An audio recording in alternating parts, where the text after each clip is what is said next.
arm. Oh, you're good. You're good. It says we're live. All right. You got to behave yourself now.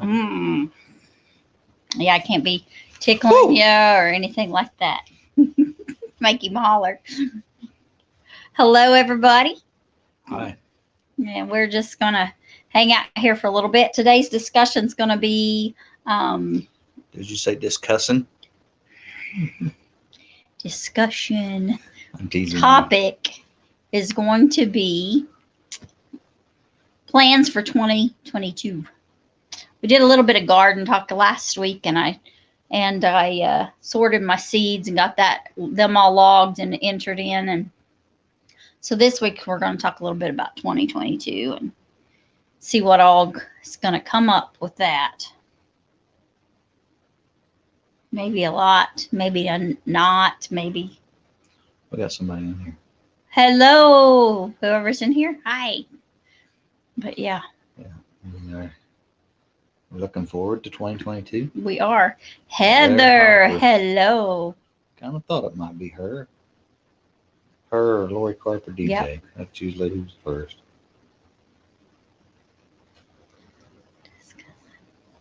Discussing. Yeah, we're going to talk about plans for 2022. It's kind of crazy to me, when I was a kid, I thought, hey, Willis, turn the heat up. I've got on my electric blanket. I got it turned on, sitting on the couch. And I got Gary next to me to keep me warm because he's so hot. Need me clean those for you? But yeah, so yeah, we're going to talk about. Okay. There are things that kind of, I guess, bother me that I'm CDO about a little bit. There's two people chatting with us, and it says there's only one person in here. I don't know. Maybe somebody popped out to hit the thumbs up and come back maybe. in, and they're coming back in. Yeah. So, yeah, we're talking about 2022. Yep. Which this is 2022. I know. Isn't that crazy? Yes. This is absolutely crazy. When I was a child. This is way after Back to the Future. Yes. And when I was a child. That was several years ago. Yes. We were children. When I was a child, I thought, that's forever. I'm going to be so old. I'm not old yet. I am. You're old? Well, I'm glad you're old because I'm not. I'm glad you're not as old as me. Yeah. Glad I'm not as old as you. But yeah, so we made chicken and noodles today. It was good. Very good. Homemade Used noodles. roast chicken, which we don't usually make chicken and noodles with roast chicken, but that was very good. I hardly ever actually roast a chicken. I usually boil it or put it in the pressure cooker. But you know what? It was very good. It was very good. So yeah. Yeah, that went away. Okay, I had a notification pop up. Yep. But yeah, it was super cool. It was really good. Really, really good. So. And we just, yeah. So let us know what your guys' plans for 2022 are. What do you got going on? What are you planning on doing? Doing different, doing the same, doing more of, less of, hiding from, whatever. Hiding from, huh? Mm-hmm. Some people might have some things they want to hide from that they didn't like last year. There's lots of things I didn't like about last year. I don't know. Lots of things about last year I didn't like that I wish we could hide from. Yep. And in a way, we get to a little bit, some of those things, because we're kind of sheltered here where we're at.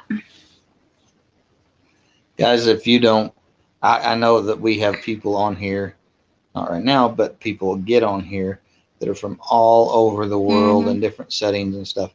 But I got to tell you that rural America and a flyover state, we are so sheltered and so blessed. And small town, we're not like we're close to one of the big towns. He's hibernating. Willis is hibernating. At 71? Oh. His age of 71. I was going to say, it's 71 degrees? And he's hibernating. Wow. No, he's just hibernating. It's wintertime. He's hibernating. Age 71. Wow. That's a lot of experience, Willis. Lots of experience. Lots to learn from there.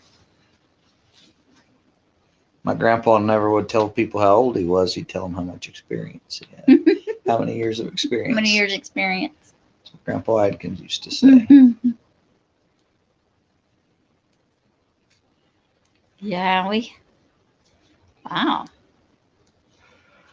Oh, there he goes. He's yawning. It's bedtime. It's bedtime.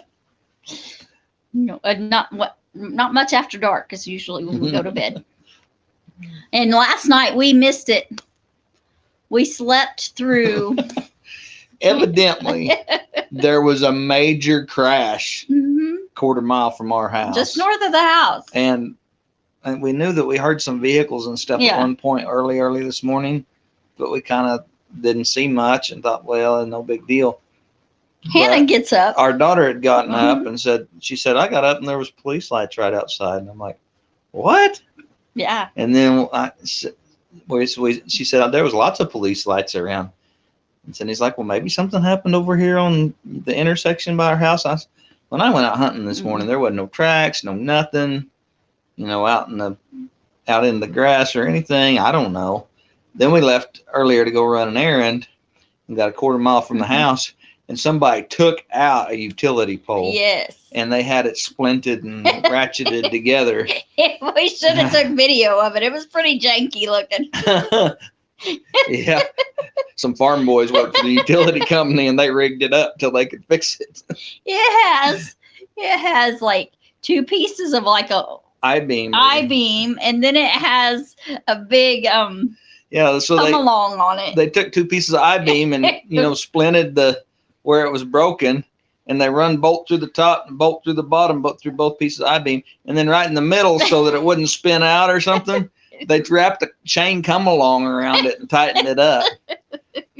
I thought it looked ingenious. It's something I would have done. I don't think the utility company did it though.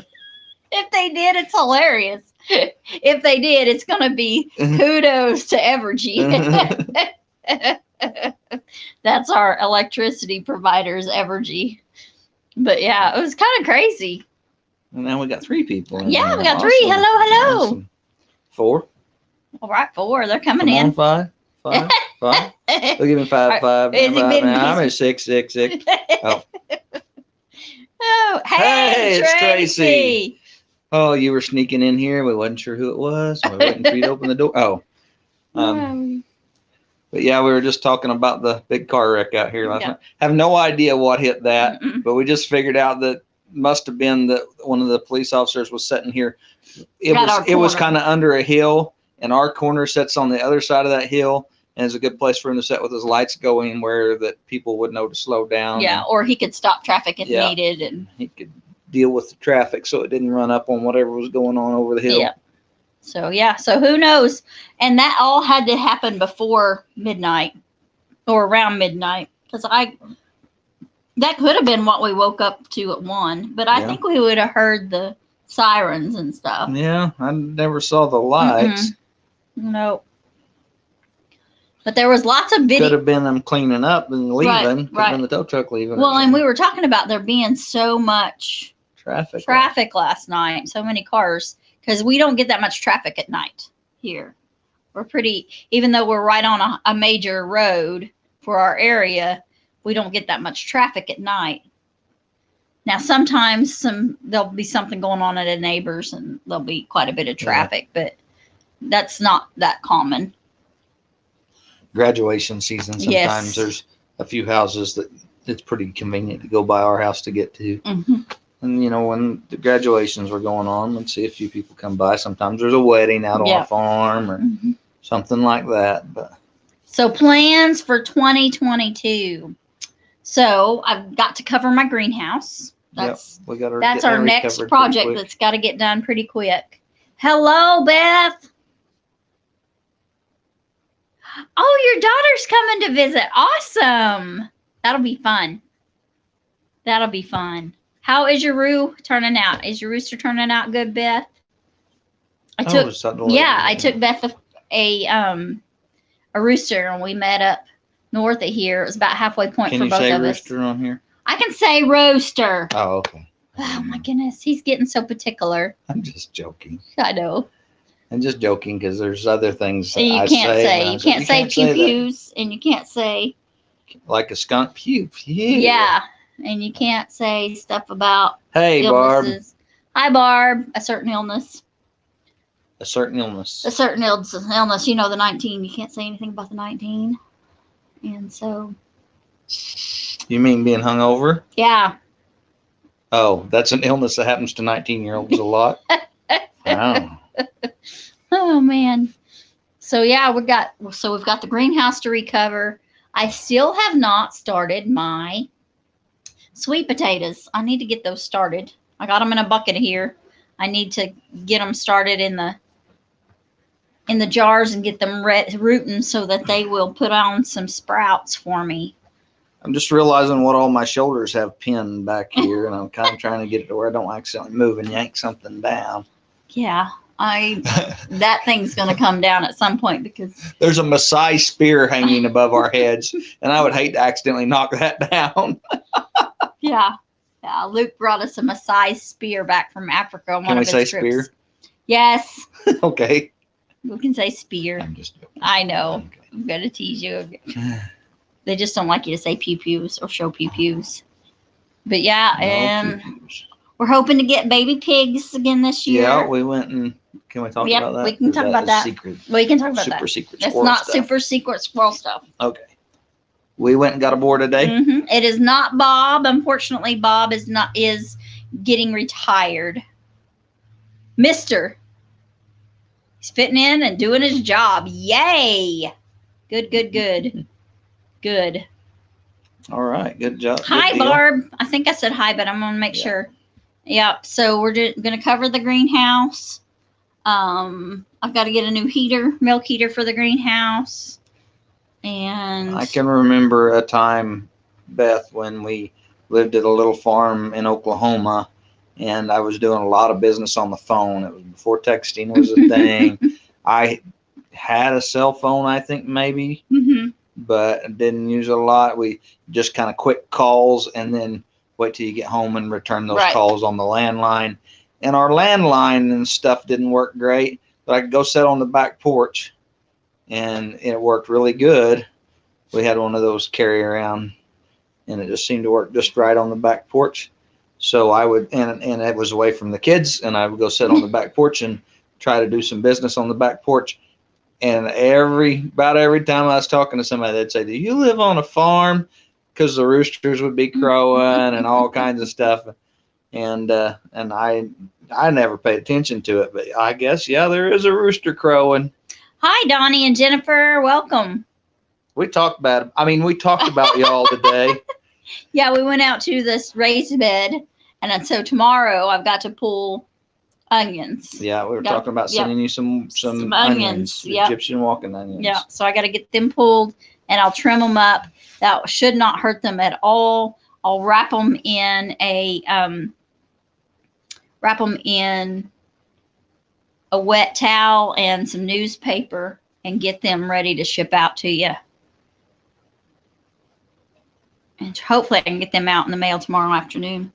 I don't know what that beagle is barking at. I don't know. She's a mess. The pig could be doing something she don't like for all we know. But yeah, but the Miss Maddie's barking. There could be a cat stealing or a duck eating her food or yeah. So covering the greenhouse is our next project we need to get done. We hope to start some raised beds and expand our food forest, but with raised beds. Something I don't think we shot much video of, but we planted an orchard. We did. We did not shoot any video of that. And the rabbits have already found it, so I've got to get some tomato cages on those. I forgot to do that today, so I'll have to put that on my list for tomorrow. And I know one tree it got eat up pretty good. And yeah. Sometimes those peach trees they'll shoot back up from that. That doesn't affect them too bad. A friend of ours gave us a lot of peach trees. That was pretty much all he gave us. We had peach trees, and I think we planted peach trees, pear trees, and elderberries. Okay. That's what we planted. Okay, Willis, you go have some good supper. See you, Willis. Yeah, and so we've got that. We have. You're welcome, but you might ought to wait till we actually get it done before you think. I'm gonna send them tomorrow. They're on my list. Lord willing, and the creek don't rise. Yeah. So Tuesday, it's back to work for me. Tuesday, we'll work 3 days. I work a part-time job at a local bakery, or I guess you call it. We call it a bakery, but we just make the breads. We don't actually bake them. And so I will be back to QC and weighing and pinching dough tomorrow. And what were you pinching? Dough. Oh, dough. Yep. Got to pinch dough tomorrow. Marshall Applewhite? Oh, okay. He's a mess. But anyway, yep. Be doing that Tuesday through Thursday, just a few hours a day. I like it. It's a nice seasonal part-time job, and it's good for me. Great people to work for. Amazing people to work for. Amazing people to work for, and good folks to work with. My coworkers are super kind. So yeah, just doing that, getting ready for that. I have enjoyed the 3 weeks off. Hi, hey, Kevin. Yeah, I've really enjoyed being off for 3 weeks. That makes it nice. And then I'll have summer off. I'll have spring break off.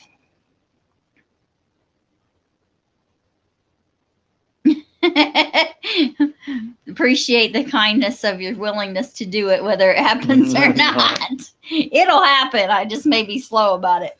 But I always have good intentions. Sometimes my follow through is not as good as it should be. I've been working on that. It does. And stuff just breaks loose here. You're dependent on a lot of times to kind of pick up loose ends. Yes, I am. Yeah. When other people can't keep up. Mm-hmm. So. And things break loose sometimes. You know, you never know if a cow gets out or a pig gets out or the neighbor's cows get out. Or something breaks down. Something breaks. Yeah. But it is on my list for tomorrow, so we'll get that out. So let's see. We've talked about piglets. We've talked about we've got to get our cow AI'd at some point here in the next couple months. We've got to get that moving and going on that. Got to get. Oh, thank you. Appreciate that. Been there themselves. Got to get sweet potatoes started. I've got to be making soap. Got to get my soap going. I got some soap, but farmer's market. I'm going to start going back to farmer's market this Saturday. Hopefully I'll make it there Saturday. I have a little bit of soap to take, and I need to make some lotions and lip balms to take, and maybe some salves. We'll see. And then got to keep Gary awake. Les is hard. He's tired. And then bedtime. Of course, there'll be all the canning, and hopefully there'll be lots of canning and gardening.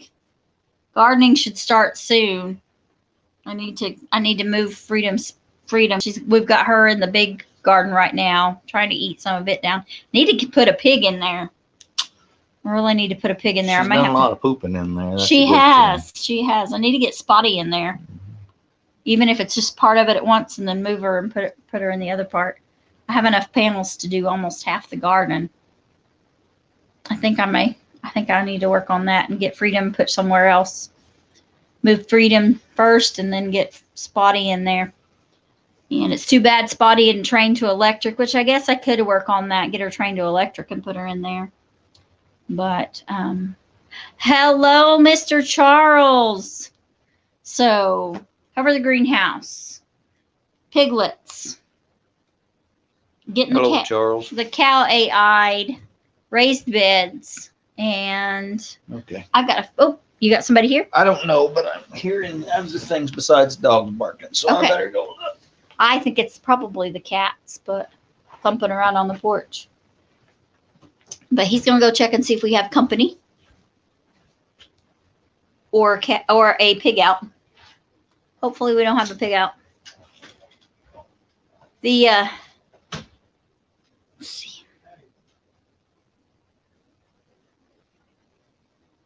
Have I made a list of what I'm planting? Yes, I have a list of what I'm planting.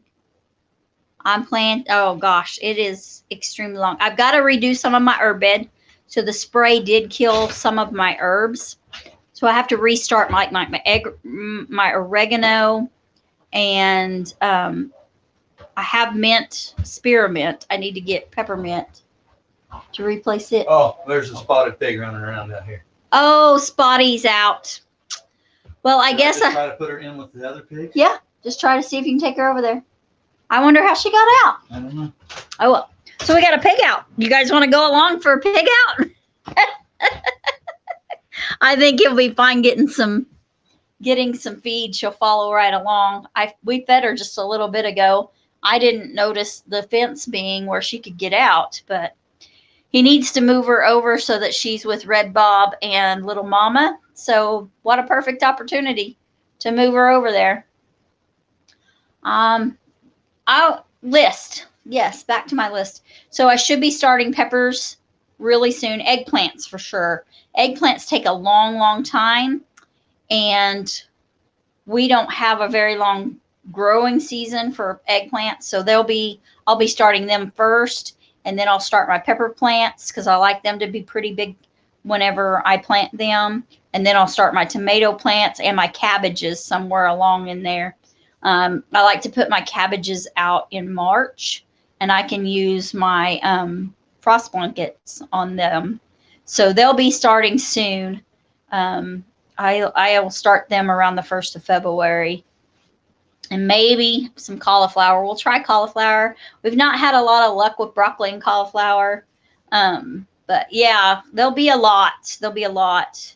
So yeah, my list is so long on what I have and will be having. So let's go. I'm just going to take you guys with me.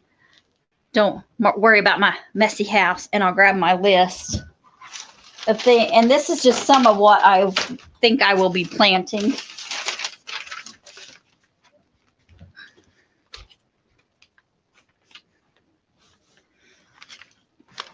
Oh, wow. They did hang on a long time. That's awesome.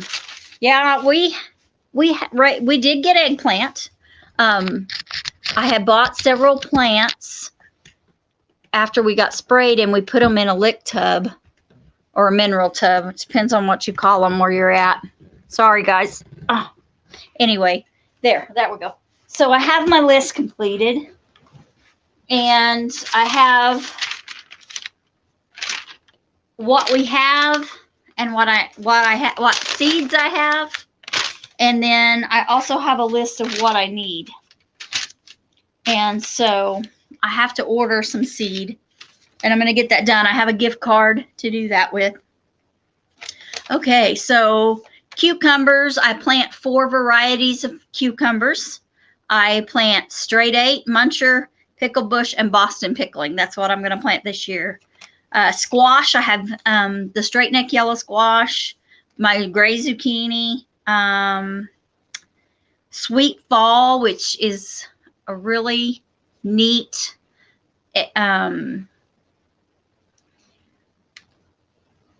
hello, Jan. The sweet fall is a really neat squash that it's a fall squash, and it's real sweet, and it's almost like it's oblong, almost like a teardrop shape. And we get it, and the seed comes from a family that grows it in Nebraska. Hello, Lala. Is this Rick? Hi, Lori. Awesome. Thanks for coming in, y'all. We're just talking about what all I'm going to plant. Pumpkins. And a lot of this is wish list. Sometimes we won't get it all planted. Lady Godiva, Mini Harvest, Turk's Turban, Long Island cheese, Athai King Cobb, jack-o'-lantern, daisy gourd, and pumpkin. And then I've got a variety of pumpkins that we grow that we just save the seeds. So I don't really know what kind they originally were. And then watermelons, I have Sugar Baby, All Sweet, Crimson, Congo, and John's. Several of these varieties, it'll just be a hill or two. But you guys got to keep in mind, I've got about 2 acres here where the actual home site is. that I can plant wherever I want. I just make a place. I do currently have over 22,000 square feet of current garden space. So, and I can make a garden space anytime, anywhere I want. So, anyway, cantaloupes, I have Hearts of Gold and Hale's Best, and then honeydew melons and Kajari melons. Berries, I'm going to try I'm going to say it wrong, lychee tomato. It's a little like a cherry that you can use in place of a cherry. Hello, Miss Lynette. And then goji berries, blueberries, and huckleberries. And then I have eggplants, and I just have the Black Beauty eggplants. And jalapeno peppers. I have jalapenos, a mild jalapeno, and a hot jalapeno, Big Jim's, Anaheim, Santa Fe Grandes, Cayenne, Grand Bell, California Wonder, a sweet banana, and yellow banana. And then I have cabbage, broccoli, cauliflower, and celery. I'm going to try celery, guys. We're going to see. Do you still have the pink? I still have the pink celery, so we're going to give it a try. Oh, hi, Sandy. Awesome, Sandy. Thank you. So we've got a whole bunch of folks come in while you were gone. Gary went and chased a hog. Did you get her in with the other two pigs? No, I didn't get her in there. When I went out there and started getting feed and stuff, she ran around and got back in her pen waiting for me to feed her. Oh, so how'd she get out? Well, evidently, when we had unloaded those other pigs out of there, and I'd pulled that one panel around the end, right? I just tied it up, and I hadn't tied the gates back shut. I just folded them shut. Well, I pulled that panel out of there today to move that board, and she got the root and kicked them. That was me. I didn't close them up when we put her in there. We put her in on the other end, didn't we? Hannah and I did that. We put her in where we had loaded you and Hannah. Hannah and I put her in because she was out running around. That's right. That's right. And she broke down her pen where it couldn't be fixed. Yeah, you're right. So Hannah and I, that was Hannah and I had done that. We had not. I'd shut the gates, but I didn't wire them back because I'd wired that one back. Yeah, and I pulled that panel out of there without wiring them gates today, just a little while ago, and she kicked those open evidently. But when she saw me get the feed, she knew where she ate, so she ran around there. Ran around. Well, I got up and wandered around the house for a minute, so they. Did you? Yeah. Yeah, you guys wore out from the walk. Yeah, we've been talking gardening. What all I'm planting. Thumbs up, everyone. Yeah. Yeah, don't forget to hit those thumbs up. Thank you, Sandy. So tomatoes. Hello, Coffee Angels and Crafts, Lynette. Miss Lynette. Yeah. So far, I've got for tomatoes. Carp, Simply Jan. Kevin's in here. Yeah, I'd seen he was in here before I left. Boy, we got 14 people in here. So I left and everybody showed up. Yeah. It's because I was here, Bertie. Yeah, of course. They felt sorry for me here all by myself. I'd show up just to see you, too. Definitely. Oh, hello. Oh, Willis is back. All right. And so, let's see. Tomatoes. Large red cherry, which is our go-to cherry tomato. A sweetie, which is probably like a sweet 100. Yeah. Somebody gave us that. Those are amazing eating tomatoes. Yes. They can almost get flat annoying in the garden, but they are an amazing eating tomato, and they will grow anywhere, anything, anytime. They've got a short growing season. What? Jen says she's sitting right next. She's sitting Kevin. Yes, yes, I love that. That cracks me up, and I understand you guys doing it here does us a lot of good, and we appreciate that. But like our church live stuff, when we were doing that, people would do that, and it's like it's not changing anything for the church. It's a Facebook, you know. But it would crack me up because people be sitting right next to each other. I'd ask them sometimes. I'd see both names on there. I'm like, "Are you guys sitting next?" Oh yeah, we're sitting next to each other on the couch, watching on separate devices. So on our tomatoes, we got the large red cherry, the sweetie cherry, and then I've got my standby, my yellow pear.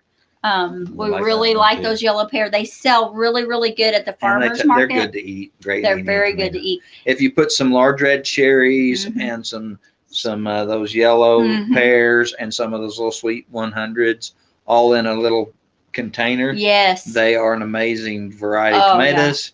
And people love to buy them, and they are good to eat. They are very good to eat. And then we have seed for Delicious. Someone gave us Delicious. beefsteak at Roma, San Marzano, Abe Lincoln's, and Cherokee Purples. And then yes, Jan, we appreciate that. Yes, thank you. Watch.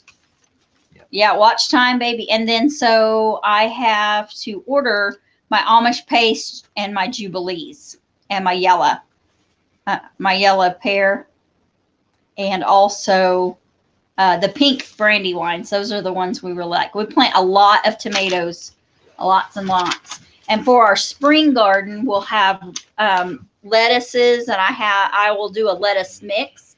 I have several different kinds of seeds, and we'll just mix those seeds together and do a lettuce mix. And it comes out really nice. So that lettuce mix will have ruby red, Paris Island, black seeded Simpson, butter crunch salad bowl, which the salad bowl is already a mix, but we'll mix it some more. Iceberg, it's really good as a leaf lettuce if you didn't know, guys. Grand Rapids, and that's all the lettuce varieties that I have. Do we not have any more Rocky Top? We do not have any more. No, and it's so expensive this year, and we have so much seed. Yeah, we're not going to mess with it, but it was a good. It just seemed to get bitter earlier than some, but it was a good variety. It did. Oh, Miss Marsha's in here. Hello, Marsha. Hey. And then we're good. I hope you guys are doing all right. And then we got snow this last week. We did get snow. You know, we had the storm for New Year's, and then we got snow again. Yes, we got snow just a few days ago. Just a few days ago. Most of it's gone. Yeah. So got a couple of inches. Sorry, go ahead. So, and then I'll have turnips, radishes, kohlrabi, dark red, Detroit red beets, Swiss chard, silver beet chard, which they're really the same thing. They're both the 5-color chard. Purple mustard. I have 2 varieties of baby bok choy, kale, walking stick kale, amaranth. If you have not eaten the amaranth from Baker Creek, it's really beautiful. Green leaf with like a red or purple center on the leaf. It looks like some houseplant you should. Yes, it does. It looks like a coleus plant. Yeah. It looks like a coleus plant. It is really, really good.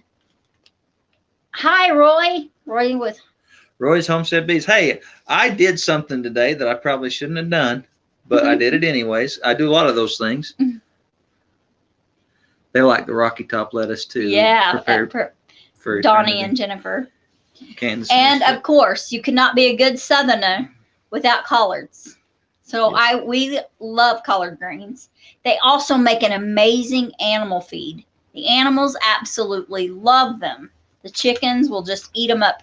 If the chickens get loose, they're going to go and they're going to eat the collards down to nothing. And carrots and parsnips, which Marcia, we're late on the parsnips. It should be fine. I guess we won't know everything for sure till we start planting again, but it should be fine. It should be fine. It's supposed to be all done. Yes, Roy, I did. I didn't. It was bright and sunshiny and the wind wasn't blowing, and I really wanted to see what they were doing, and I hadn't seen them move in and out much, and I was kind of concerned about them. I had seen where they'd clean stuff out, where they'd push stuff out to the front. You know how they do that? And so I just pried it open. And as soon as I popped it open, I didn't see bees where I usually see bees. I'm like, oh, no. So I pulled the lid off, and I was going to start to pry one of the frames out because the frames were still full of honey, capped honey. I'm just loaded in my super. And so I thought, oh, what's going on? And then I could hear them. And then I got where I could see down in there, and there was lots of bees in there. They were just all down in on the bottom on the brooder, and they were all down there. So yeah, on the amaranth. They grew red amaranth. Yeah. Now I don't know about the red amaranth. There's one that you can grow for the seed and eat the seed. I just enjoyed the beauty. Yeah. And then, but this one's green. It was kind of a green. It's used for green. Green. John, I think you can eat all the greens on amaranth. Can you? Probably. I think so. Probably. John really enjoyed them. John Morrison, our buddy that's usually in here, that lives down the road from us, he enjoyed it. And last year had even asked me about it, and of course then it got sprayed and died out. Yeah, but he would come when he'd come pick himself some. We'd let him pick salad out of the garden. He would just pick some of that and really like to eat it. Yeah. Some of it got a little buggy on us at the end, and he said that didn't hurt anything at all. No, it doesn't. Bug bites won't hurt you. No. They don't look as pretty, but they don't hurt you at all. I heard that in some cultures they don't want to eat vegetables that don't have bug bites. Well, it would make sense. Uh-huh. Oh, saying hi to Lori. And then carrots, parsnips, we're going to plant them really early. They won't get as big because we didn't plant them in the fall like we should have. Should have planted them when you plant garlic in October here. Radicchio, I say that wrong, but it's like a loose leaf cabbage. I'm going to try that this year. I may start it as plants. It is a summer plant, so I may not. I may just see how it goes, planting it, broadcast it. And then onions, I have bunching onions. My Alsa Craigs off my big monster onion that I grew but couldn't eat. I've got seed off of that one, and I'm going to start those. And then Texas Grano, which is very similar onion.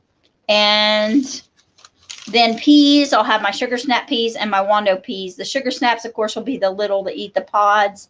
And then the sugar snaps will be the shell peas, you know, like you would eat a green pea. And, a sunny yellow tomato. ooh. Sunray yellow tomato. Sunray. Gary That loves sounds yellow good. tomatoes. Yellow and orange are his We favorite. like the Jubilee and Dad Sunset. Dad Sunset. We like those both a lot. Hey, Brenda Baker. We had another one, Orange Glow. It wasn't Orange Glow. That was the watermelon we planted. We've planted some different.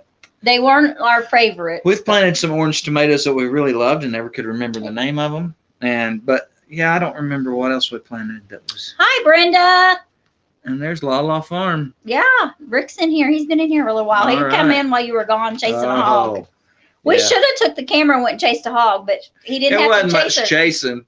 I had to go up there and open the gate wide enough for her because she couldn't quite get back in it. It's kind of like a crawdad trap.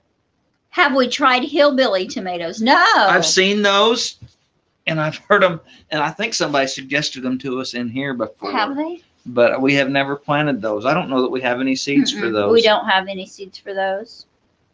And if you heard the list of tomato seeds, I'm probably not buying tomato seeds this year. Yeah, we've got to buy our yellow tomatoes. Oh, okay. Yeah. The pink brandywine, Amish paste, Jubilees. If you want Jubilees, we got to buy them or buy plants. Well, I just lost what I was reading. Marsha's went.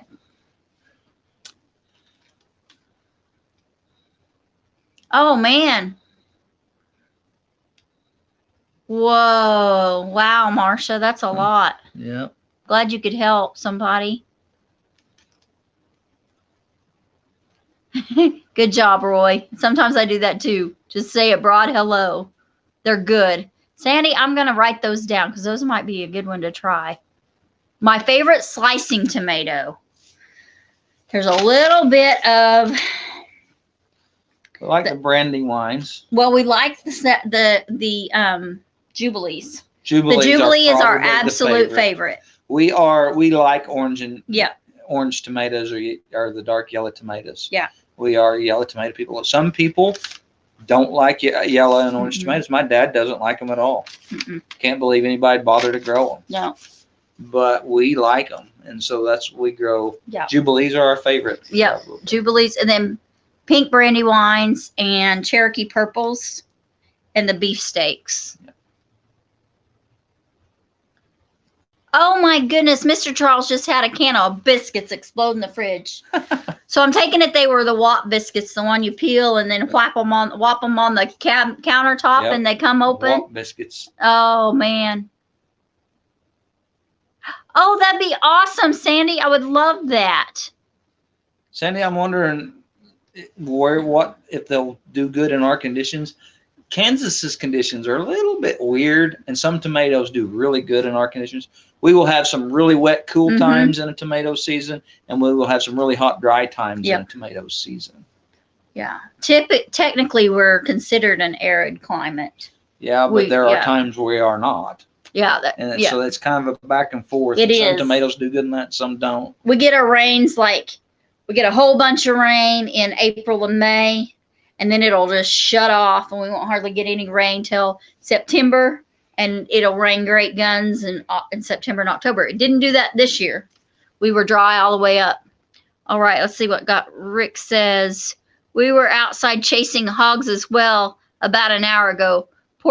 Chop decided he did not want to go back into his pen. It was pretty funny watching little Rick and the Grands chasing down that hog. Awesome. Oh no, Marcia's phone's buffering. Yep, the big one. The big can of biscuits. Oh, yeah. Yep. Yep, they're ready to eat. They grow them all over the country. That's when you know they're ready. What? The what biscuits or the pigs that were out? The what biscuits. Oh, okay. I thought maybe it was the pigs that were out. The pig, they're not going to eat them. When they start getting out of the pen, it's time to eat them. Oh, man. So, yeah. And, you know, a lot of people like the beefsteaks, and they're all right. Now, my favorite sauce tomato is the San Marzano.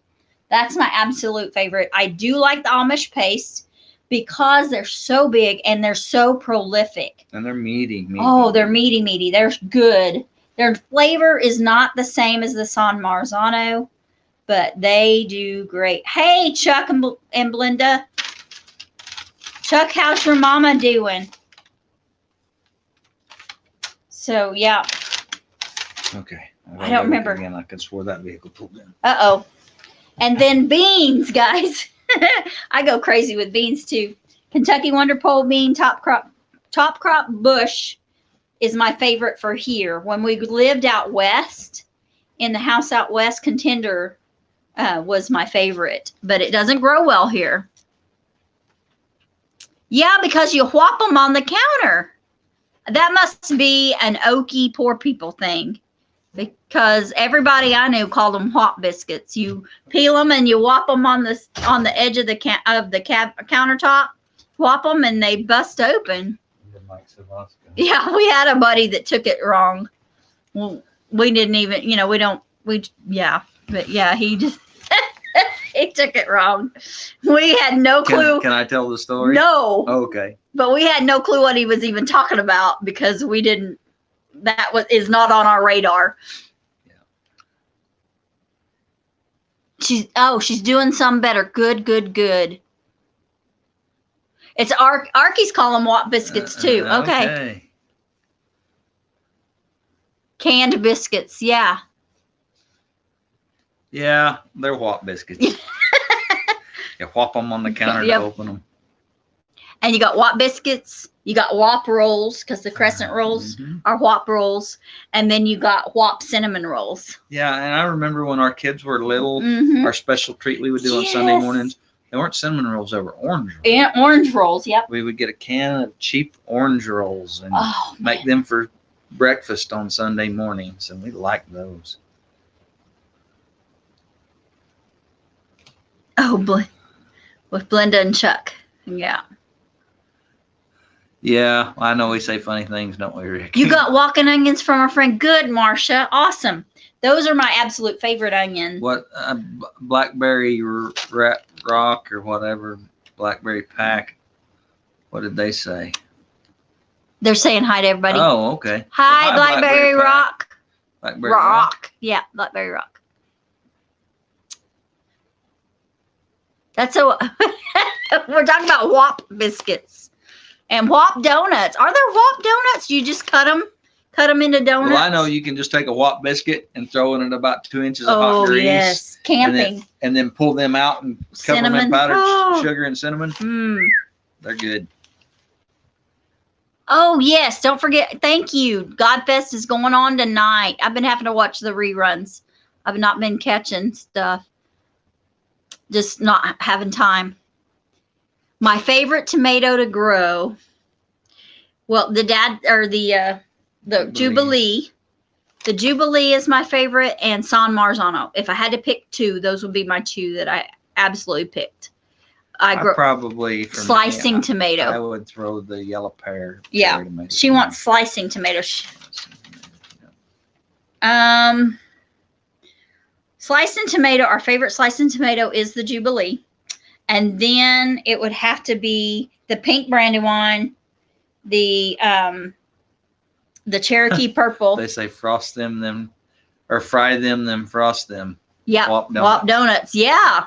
We always just put either cinnamon sugar or powdered sugar on them. Yeah, San Marzano is my absolute favorite paste tomato. I do like the Amish paste. The flavor is not the same as the San Marzano. I lost it. I do have enough okra. Go back down a little bit. Pink accordion? I have not. I've seen them. There's a silver and white accordion in Hannah's room. No, she's talking about the tomatoes. She's talking about the tomatoes. Oh, okay. We have not tried the pink accordion, Sandy. Yes. Yes, Brenda. Put a wiener on a stick. And yes. We have done it. We've done it where you put the wiener on the stick and then wrapped it in the wop biscuit and made your own, pig in a blanket. Yes, Mr. Charles. Amy from Crazed Family Homestead in Oklahoma, she sent me a big pack of Grandpa Cargill okra. She successfully grew Grandpa Cargill okra this year and sent me seed. I've got to do a plug for her. They're a small channel out of Oklahoma.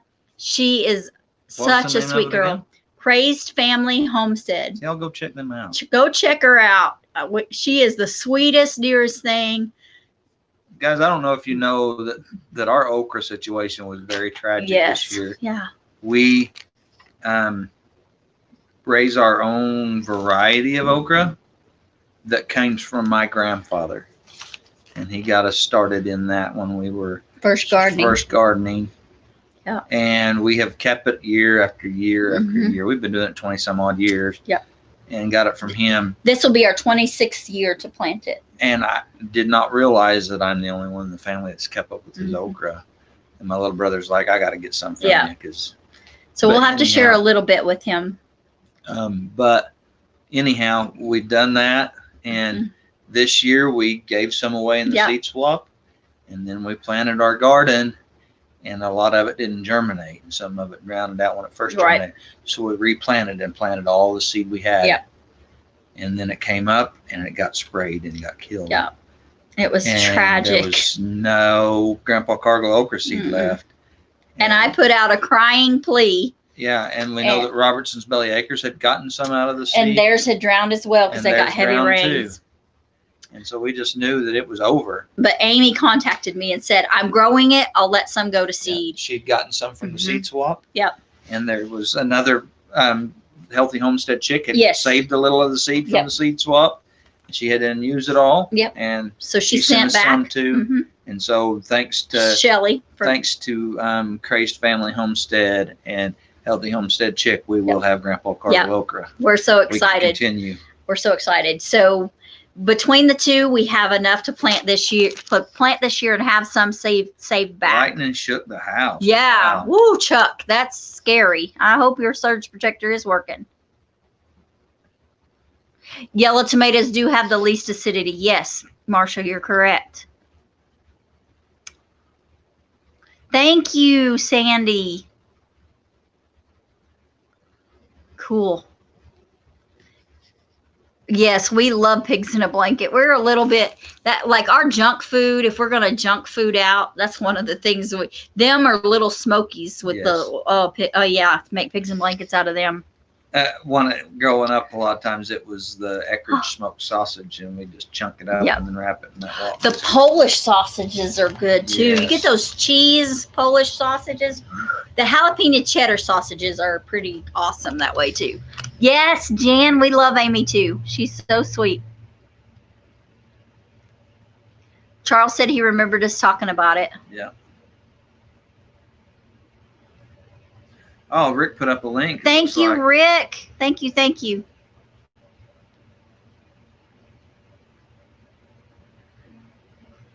Thank you, Rick. It is. And April at, oh gosh, I forgot the name of April's channel.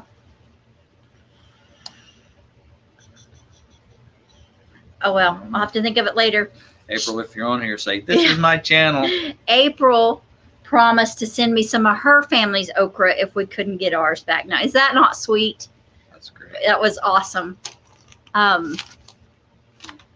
and I don't have my phone, so I can't. I'm videoing on my phone, so I can't search it. Yeah, it is awesome. Awesome. We're so thankful that we were able to recover some of that seed, thanks to very good viewers and other homesteaders. Yes, Sandy, we love Doug and Shelly. They are so sweet. That's okay. That's okay, Good to see Sandy. you in It's here, good to Sandy. see you in here. Thanks for coming in. All right. Bye, Brenda. See you later.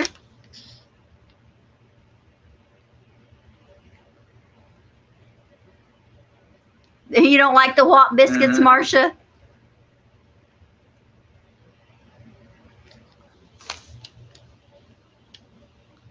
I don't consider hot dogs and all their kissing cousins to be junk food.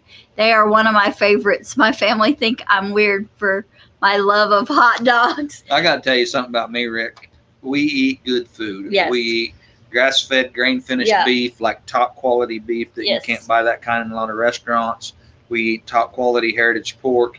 We eat chicken that's fed well. We eat homegrown food. We eat rare mushrooms. We eat the best food available, and we produce most of it. But I love a stinking cheap corn dog.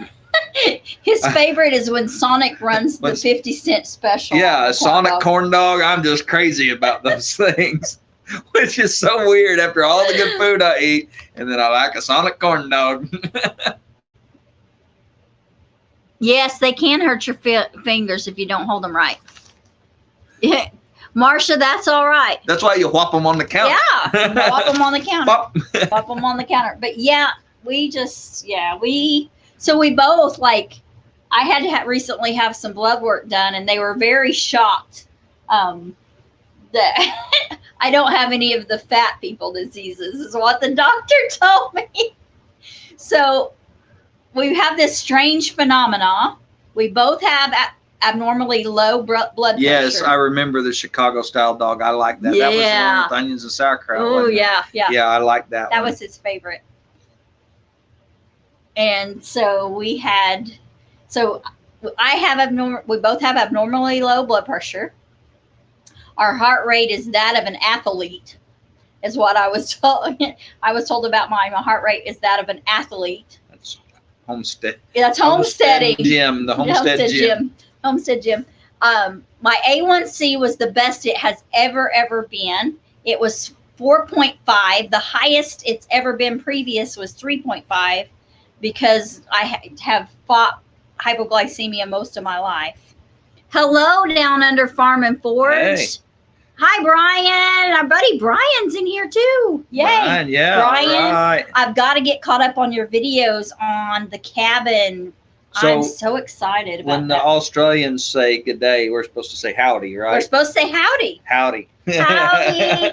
That's Australian for And when howdy. they say mate, we're supposed to say buddy. Buddy. Okay. Yep. Hi, Darren. Darren at Down Under Forge. Yes. Yeah. And so I lost what I was talking about. Brian's cabin. Yes, Brian's cabin. Got to go check that out, y'all. He's turning is it a corn crib? Yes. A corn crib. He's turning a grain bin. Or old grain house or corn bin into a cabin, y'all. It's so exciting. I got to get caught up on those. So go check him out. Check out Rick. Rick just built a new fancy barn that I'm totally jealous about. Because we don't have a barn. That's got to be on our project list, but it's just not there yet. No time for a barn. And we have a buddy at the feed stores. We have an Amish community near us, and he's trying to talk us into partnering up with them and trading and bartering to get a barn built. He really wants an old-fashioned barn raising. He wants it so bad that he just can't stand it. Fancy. Yeah, fancy. Yeah. Fancy. It's all gonna be all fancy. It is fancy. I have not got to see the It video. is. He poured a concrete floor on it. Oh, yes. yeah? Cool. So it's got like it's more than a carport, but what we would call an open barn. Yeah. So he took an open barn, had the roof, and then he extended it a bit, and then he put wings on the side of it. I hope that our mods are catching on to that right there. Uh-oh. We can get rid of him. Okay. Okay, hopefully he's gone now. All right. Yeah, it's a fancy one. See? He put in water in it and hog nipples. We couldn't do that here. It would freeze. I put a bunch of hog nipples in a pen today. They were on the hog. I'm sorry. This is supposed to be a family-friendly show. Yeah. Sorry. Yeah, I tried to get rid of the troll. I hope we got rid of him. If I didn't, mods, I can't make new mods because I had to use StreamYard. Yeah, there's one that says she's blocked. It's blocked. Whoever. Hopefully, it's blocked. Yeah. Oh, Hey, Mr. Mike, MT Mike. Homestead. Mike is in here. Hello, Mike. Mr. Heavy on the Mr. Heavy right? on the Mister. Yeah, Mike is in here. You know, Michael's not in here from MB Heritage Farm. They No, he's usually not. always come in here. Yep. He's not in here today. But yeah, Mike and Bobby. Miss Lynette saying hello. But yeah, just lots of fun stuff. We're super excited. The garden, I love the animals. Don't get me wrong. I absolutely love the animals. I don't know what I'd do without my cow. I could make it without my cow. Every one of our cows I can pet. All our pigs we can pet. The chickens, not so much. We don't have any gentled chickens anymore. Some of the cats we can touch. The dogs, of course, we can pet them. We're going to have to put chickens up after this. We do have to put chickens up after this. One of our tractors blew open. Yeah, one of the tractors blew open, and so there's pullets everywhere. And then I opened the door on the chicken house to let them out. So, yeah, got to go put them up here in a little bit and catch the ones that are running loose. But, yeah, I'm just, like, super, super excited. I love, love, love gardening. That is, like, some of my absolute therapy. Between gardening and milking, those are Terry's in the kitchen trying her hand at making tamales. Woo! Right. Too bad it's not like a 5-hour drive to your house. We would be on the road. Geocache family, good to see you. Hello, Geocache family. Hello, hello, hello. Yeah, everyone hit the like. Yeah, hit the like button. Appreciate that. Yeah, we love tamales. Gary used to get them for his birthday, which is coming up. Yes. But when we left Wyoming, we had a neighbor there that'd make them for me every year for my birthday, and her husband and I would eat them, and we loved them. They had a couple kids that had birthdays around the same time as Gary, and they would have a family party and invite us over, and all the family would come. They'd have the party, and I lost his name. Tony would say, "Hey, Gary, don't eat very much. Don't eat very much. Don't eat very much. Stop eating." You know, he'd say it real quiet.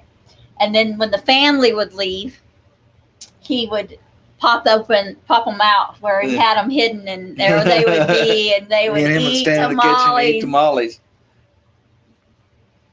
Oh, yeah. Gardens you love too. Cool. Jennifer. Yeah. I don't know. I'm going to try to incorporate a lot more flowers. A lot of y'all have watched me in the last couple of years try to incorporate more flowers. I'm going to work even harder at that this year to incorporate flowers, especially for our bees, since we have bees. I have developed a love for flowers, and that's not uncommon. Just I've not wasted my time. I've not had time for flowers. I spent a lot of time on flowers when we lived in Oklahoma. Wyoming, not so much. There just wasn't a point, and since I didn't have the time. But here in Kansas, I have been able to do some flowers, and I'm going to do more. Yes, Rachel Robertson does make tamales. Yes, Rachel makes tamales. Does. All right, see you, Blackberry. See you, Blackberry Rock. Yeah. Flowers and herbs. I do have to replant a lot of my herb garden. My oregano appears to be gone. Both of my thymes are gone. I had a lemon thyme that I absolutely loved. It was a variegated lemon thyme. Beautiful thyme. Had large leaves, almost like an oregano leaf. Not quite that big, and then. I hope that goes well in your greenhouse with your greenhouse heater. Oh, yeah. I'll have to look at that. Ours is small. We have a small hoop house. Oop. Uh-oh. Not hoop house. Borage. Yeah, I'm good. Barrage. Okay. And marigold. In the vegetable garden. Yes. Calendula. Oh, nice. We grew calendula 1 year. Yeah. I'd like to try to grow it again. I've got to get my chamomile for sure. Chamomile, as y'all would call it. Got to get it going for sure. I do a lot of herbs. We did find my lemon balm is still alive out there.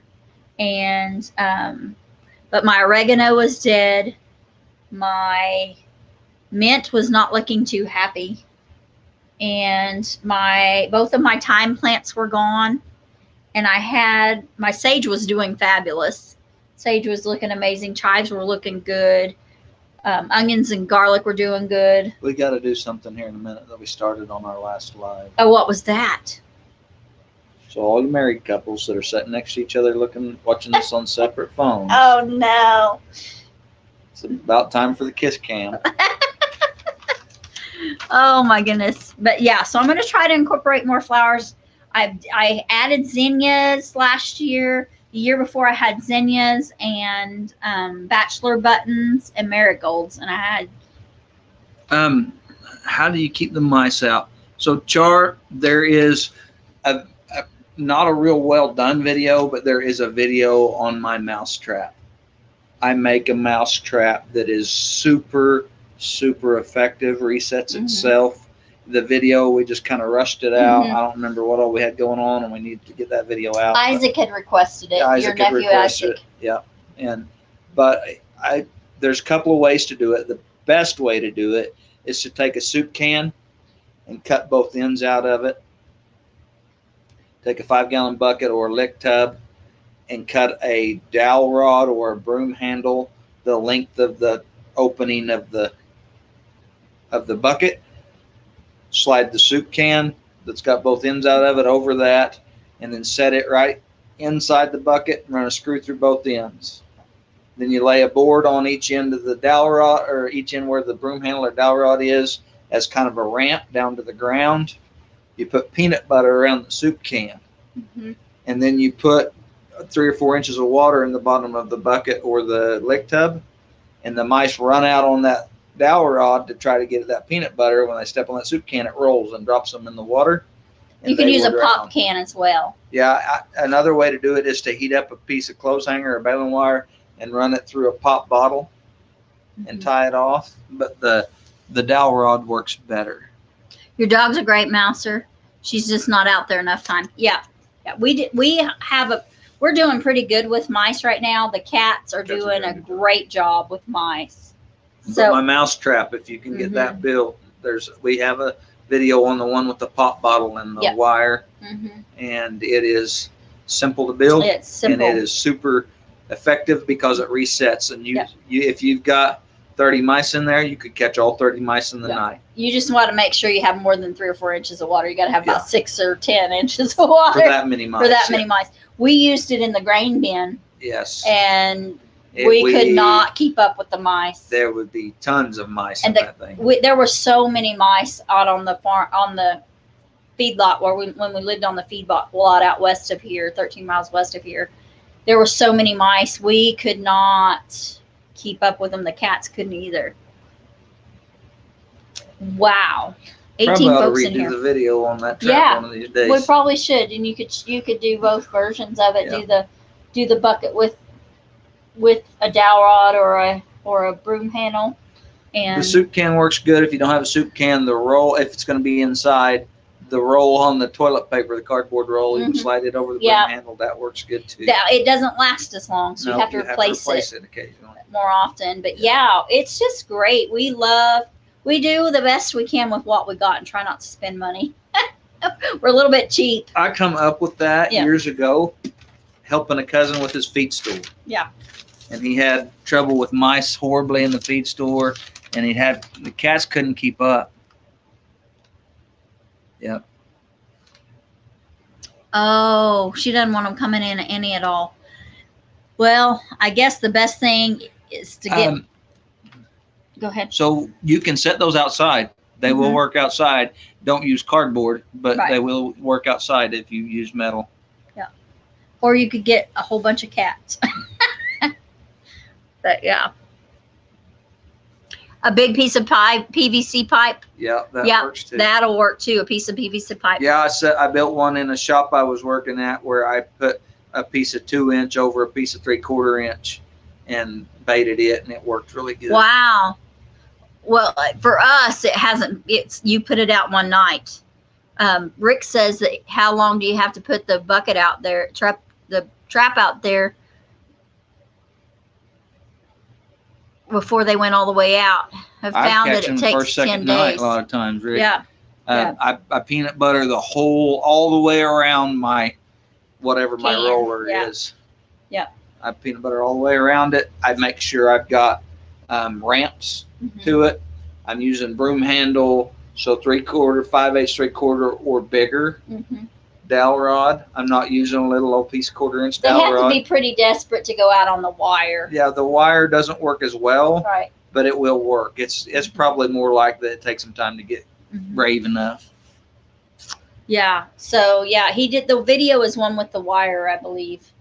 But yeah, and we'll have to redo that video. We need to redo that video.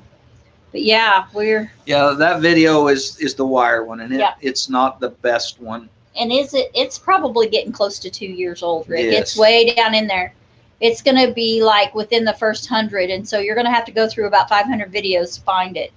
But the ramps is a key part of that. Yeah. There has to be those ramps for them to run up, or it doesn't work near as well. I figured that out tinkering with it at my cousin's feed store. Yeah. And I built that one out of a 55-gallon drum, so we could hold lots of mice in that one. Whoa. Rick has 9 barn cat. We're catching you. We got 7. Well, we got 7. Stop feeding your barn cats. They'll catch them a lot. They'll be more apt to catch them, or go to feeding them every other day or once a week or something. Or start eating Chinese takeout in front of them, one of the two. Threaten them. You guys don't get busy. Yeah, it's Is that like feeding your chickens out of a Kentucky Fried Chicken bucket? Yeah. That's what search is for. Yeah. The other thing, if the chickens stop laying, we just start feeding them out of a Kentucky Fried Chicken bucket. Y'all are next. Everybody's laughing at you. But yeah. Oh, mercy. He's full of good jokes. Oh, man. So, yeah. We have been on here a long time. I wonder if Doug and Shelly are live. I don't know. Somebody usually will tell us. Yep. If you guys know if Commander Bacon, what's his way Homestead, if they're live, let us know. Yeah. If they're not, we'll keep running. If they're not live, we'll keep going. If they're live, we'll get off because we want to send you all over there and support them. But yeah, so gardening, 2 pages of front and back of seeds that I have, and I got a thing of seeds that I need, and I've got to get a pen because I did not write the yellow pear tomatoes down. And I have a customer that I did something to my shoulder. Oh, no. I have a customer that was super not happy that we didn't have. She was heartbroken that we didn't have our yellow pear tomatoes. Yeah, she's like, oh, are you going to have your tomatoes this year? Your pear tomatoes, those little yellow ones? And I said, no, ma'am, we're not. And explained to her that we got sprayed. And she was about in tears because she has known us for several years, been a faithful customer at the farmer's market, and she was heartbroken for us that had happened. See you, Lynette. Thanks for coming in here. They're not live. Thank you. All right. You, Darren. Thank you, Darren. So we'll just keep going since they're not live. We'll just keep talking and and talking. And we can talk an hour and a half about absolutely nothing sometimes. Actually, we've talked about everything, nothing. We've talked about a lot. How to make your barn cats be more active. Yeah. So yeah, we have found that we feed our cats just enough to keep them around the house. Right. We don't feed them much. I grew up not feeding barn cats at all, but here we want to keep them here because it would be a long ways to go to the next place where they might feed them, Yep. and they wouldn't come back. So we feed them a little bit, just enough to keep them here, and that keeps them hunting harder.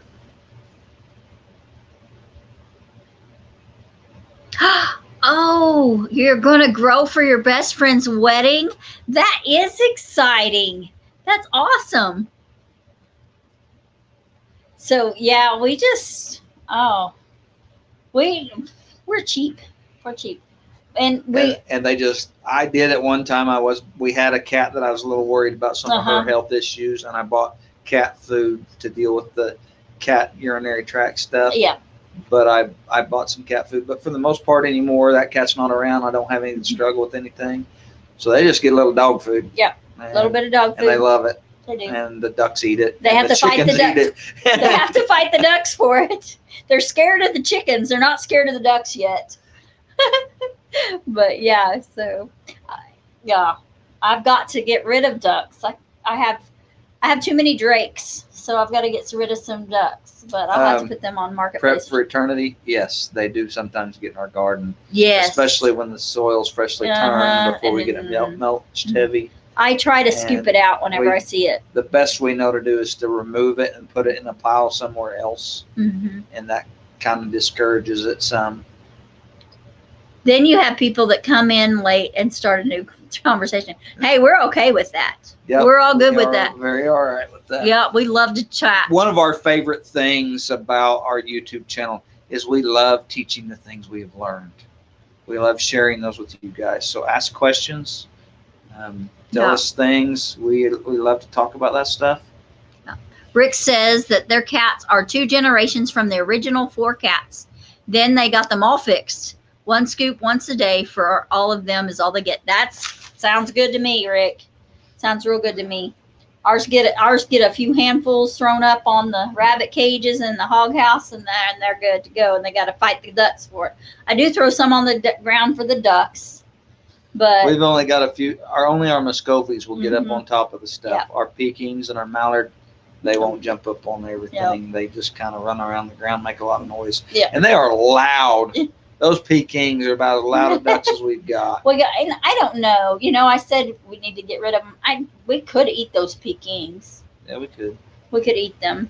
If Grandma if Grandma Adkins was still alive, she loved the duck. She loved to make duck dressing at Thanksgiving. We've got 2 Peking drakes that we really don't need. We've got a Peking hen and a Mallard drake, and we're thinking about just keeping the Mallard drake for the Peking hen. Oh, Jan likes the pig water, Rick. Oh, is Darren moving? Awesome, Darren. How exciting. It's exciting.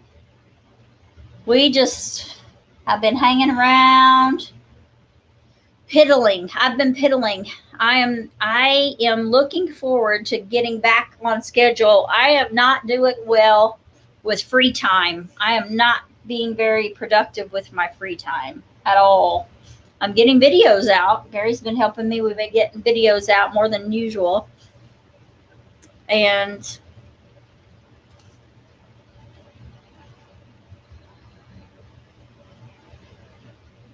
oh, cool, Darren. Oh, there she is. There's April from Britton Farms.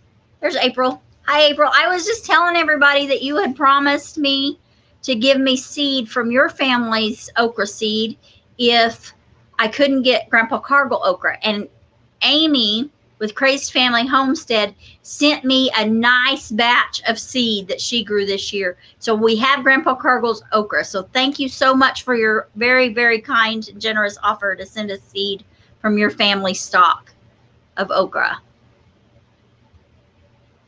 Guys, okra is one of those amazing things. Yes. That you save seed easily. Another thing about okra land races very well. Yes, it does. And so if you start purposely saving, not the ones that got tough too fast, the ones that stayed tender longer, the ones that grew well, start purposely saving those seed pods, you will develop your own kind of okra. It's going to stay somewhat true to original type, but it will get more adjusted to your climate, grow better in your climate, your soil.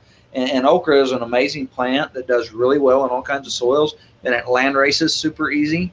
And so saving okra, guys, if you know, my grandpa didn't save a lot of seeds, but he saved okra.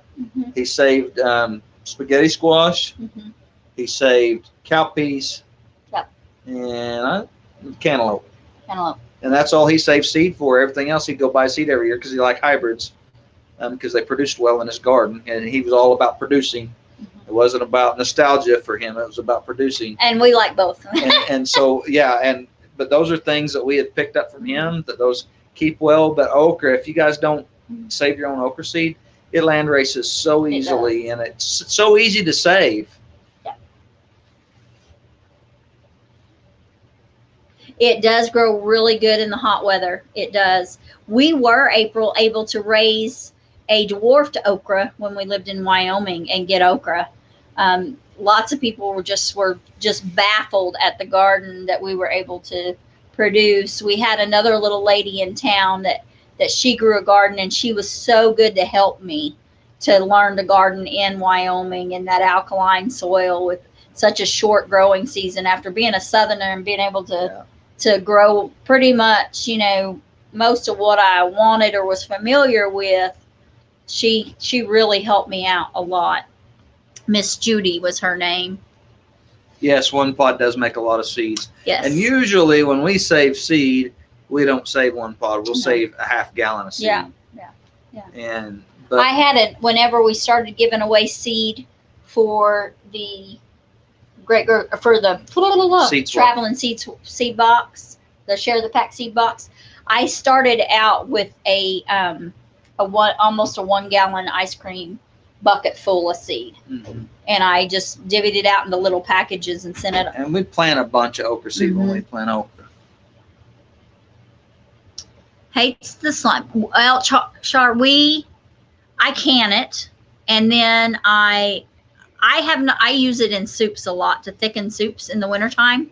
The other thing, of our pickled okra is our other way we eat it. Roasted okra. Roasted. Woo, yeah. If you don't like the slime, the roasting it in the oven will get rid of that.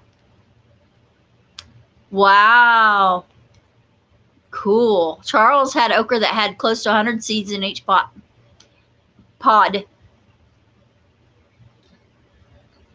Oh, cool. Yes, pickled okra's great. You love pickled okra. Awesome. Yeah. Yeah. More you'll ever need. Yes. Also with tomatoes. Yeah, pickled. Yes. In my family. Also, the type of okra, some types are going to have more slime than others. Yes. Crimson spineless. Yes. Clemson, yeah. Which is what my grandpa, I think, started with originally. Will have a little less slime than a lot of other types. And the trick is to eat it small. We don't do the boiled okra because that'll get you the slime. The slime is a good soup thickener, though. That's why we can the okra. Some of our southern friends take the sliced canned okra like I can, and they drain it and rinse it, and then put their flour and cornmeal on it and deep fry it and pan fry it. So I haven't tried that yet, but I want to. And something that Cindy and our middle daughter did that was really good is they made some pickled okra out of the Texas Hill Country okra, and it was a little too slimy for us to like. But they took that, rinsed it off, and they fried pickled okra. Yes. Like a whole pickled okra. That was amazing. They battered it, like wet battered it. Yes. And then fried it. I used a beer batter recipe, but used milk instead of beer. Yes. For my liquid. Oh, Geocache family, I'm so sorry you hadn't been able to grow okra successfully. Where are you at, Geocache family? Because we grew it in northeastern Wyoming. Yeah. But now, Heather, it doesn't grow there, but she's in Canada. It may be. Oh, is she? That far north? Yeah, she's really far north. Were able in Wyoming to grow it. Geocache family's not in Canada, are they? I don't believe so. I don't remember. It's been so long, I don't remember. I've got so many in my brain. Ooh, yes. Yeah. Seasoned and baked, yes. Yeah, we call it roasted okra, but that's it. Thank you, April. That is a good one. April says you can dehydrate it and add it to soups and hydrate it back and no slime at all. Mm-hmm. Yes. Yeah, the slime is good for your gut, but nobody likes slime. Now our kids, when they were in Africa, They learned to like bamia, which is just okra snot. They dip bread in it. They use it like a sauce. Like a sauce. Dip. So they would boil the okra and then mash it, and so that it would be just that globby. And it was the big round okra. Yeah, the big round. Very African okra. Mm-hmm. Colorado. Okay, geocache family, look for a dwarfed. I used jade, was one of mine, dwarfed jade, and the north south was the other okra I found. You might actually need to add a little ash to your spot you want to plant it, like your wood ash from your wood stove or from your burn pile. And something, even though okra will grow about anywhere and anytime, okra is a heavy feeder. So you need to have plenty of nitrogen and stuff in your garden. Grown it in a bucket in Australia. That's awesome. Yeah, cool. You can grow anything in a bucket if you get in the right spot and you water it enough. Good, Char. Good.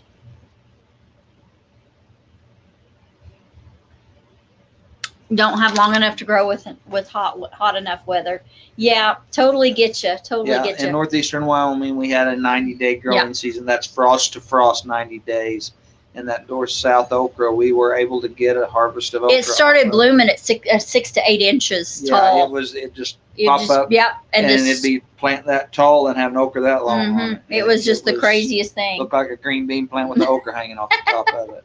And we were accused of growing something illegal a couple times, and so, but it was just. But our local sheriff deputy just got a kick out of it. He knew we would not be growing that. They didn't think the pastor would be growing that down. We might be Hickvilles, but we weren't that hick. Yeah, I don't know. We've had some of the red okra and not super crazy about some of it. We did grow that Texas Hill Country for a couple of years, and it was okay. It was kind of the bigger star-shaped okra, kind of rounder, fatter okra, I guess. It was more slimy. It was good for fried okra. It was good for roasted okra. It was very, very good roasted. It was really, really good pickled, and then the battered and fried. It was really, really good. Stay tender. But yeah, I broke my pen. But anyway, we have gardened, crazy garden. Now, we did try growing Grandpa Cargill's okra in Wyoming and could not grow it. So I guess the 5 years that we gardened in Wyoming, we did not grow Grandpa Cargill's okra. Actually, 6 years that we were geocache. Those are 50 and 60 day varieties of okra, 50 and 60 days, and that's what you're going to have to fit your heat. Even if you've got a little longer growing season than 90 days, to fit your heat cycles. Ooh, Jen says we should try the red bowling. It's long and slender and tender. Huh. Is that what Mr. I lost his name. Yeah. McGrath. Mr. McGrath grows. Yeah. As a snack. Yeah, a lot of people are starting to eat raw. That's another one, Char. A lot of people are eating it raw. I tell you what, I'd never done that. And we were at something talking to Kevin and Sarah from Living Traditions. He's like, I eat it right there raw in the garden. I'm like, what? And so the next year when we had okra in our garden, I had to eat some, and they're like, yeah, that is good, really good. Bye, Geocache. Thanks for coming in. Thank you. We enjoy you being a part of our family as well, Geocache. Thank you guys. Thank you guys so much. Yeah, green beans are another thing really good fresh out of the garden. Oh, Becca loved turnips. She would just go out there and eat turnips out of the garden. And they all eat green beans right there out of the garden. We eat kale out of the garden, Peas. just straight out. Peas. Yeah. We like to eat raw veggies. But yeah. I even eat shell beans when we're picking them right out of the garden. Right out of the garden. The ones that aren't dry enough to pick yet. Yeah. You're like, oh, I think that one's dry enough, and then you grab it and pick it. It's like, oh, that one wasn't dry enough, and so they're still kind of damp and squishy inside. I eat those right there out of the garden. Just She ate it fresh out of the garden too. Not bad, but still a little slimy. Yeah, that was good. So there's a guy named John Jackson.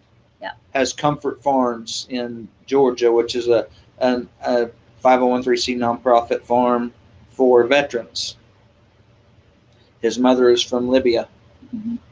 He got some African, some Libya okra. That the main point of that okra is the leaves. Yeah. And they eat the leaves as a green. And it's got a really wide, I mean, like the okra pods are like as big as a pop can, bigger as a pop can, and they don't look like they're that tall. But they got a big wide pod, and he's calling it he's kind of developed it. He's calling it Motherland okra. And Baker Creek is selling his okra seed this year. And it's grown mainly for its greens, which I've never heard of eating okra greens till John Jackson was saying he had found that in Africa and was bringing it back. And I'm like, wow, that's amazing. I've never heard of it. I did not know that okra was medicinal as well, the leaves. And I don't know if it depends on variety or not, but in reading some of his writings about it, like traditionally they would use it for ladies after they'd had babies, for lots of women's health. Jen says their daughter likes green beans raw. Not much for the raw green beans, but she loves green peas. We eat the the sugar snaps. We eat them, and the the shell peas. We eat them. Yeah, the yard long beans are good too, which are actually a cowpea. Yes, they're a cowpea. They're really good raw. Yes, they are. They're really good in stir fry too. Oh, Barb loves raw okra. Okay, I will check my email, Mr. Charles. A good kale. We have. April, you'll have to grow it in your cooler months. You're deep enough in the south that it's going to be bitter in the summertime. So you'll want to start it. It will survive a little bit of frost. I'd say you'd start it like in September or August or September, April in your garden, and have it as a fall into winter crop, because y'all's temperatures are so hot down there. It's going to get bitter. Yeah. And you can plant it really early like you do your potatoes and get some before it gets hot. You could plant it in like February or March. Thousand Head is a good variety. Thousand Head is really good. It's a big, fairly sweet variety. Fairly mild. Yeah, hard to get them into the house during harvest. Yes. Never heard of that. Makes my skin itch. Yeah, and I don't know if that Motherland okra's got a completely different leaf on it or not. May be. I really would like to see it, but I'm probably not going to order the seed, but I would like to kind of see some of it. Yeah, you might try different varieties, Rick, if it's something you would like to see if you could, would like. Some people don't like it. It does have a more of a Brussels sprout, darker flavor to it. Yeah. And some people don't like that. I'm going to tell you, the more bacon grease and onion you add to it when you're frying it, the better it is. It is better with fried in bacon grease with bacon bits and onion. That is absolutely the best. So you chop up your bacon, you chop up an onion, you throw them in the skillet and you fry them. Bends over. I knew it thickens soup, but I'd never thought about that. I knew a gentleman that had several strokes, and they just bought a thickener to thicken even the water he was drinking. But that's good to know, Barb. I never thought about the okra doing that. That would be so much better than for you.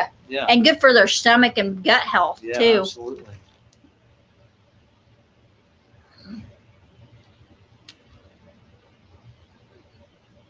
Yeah.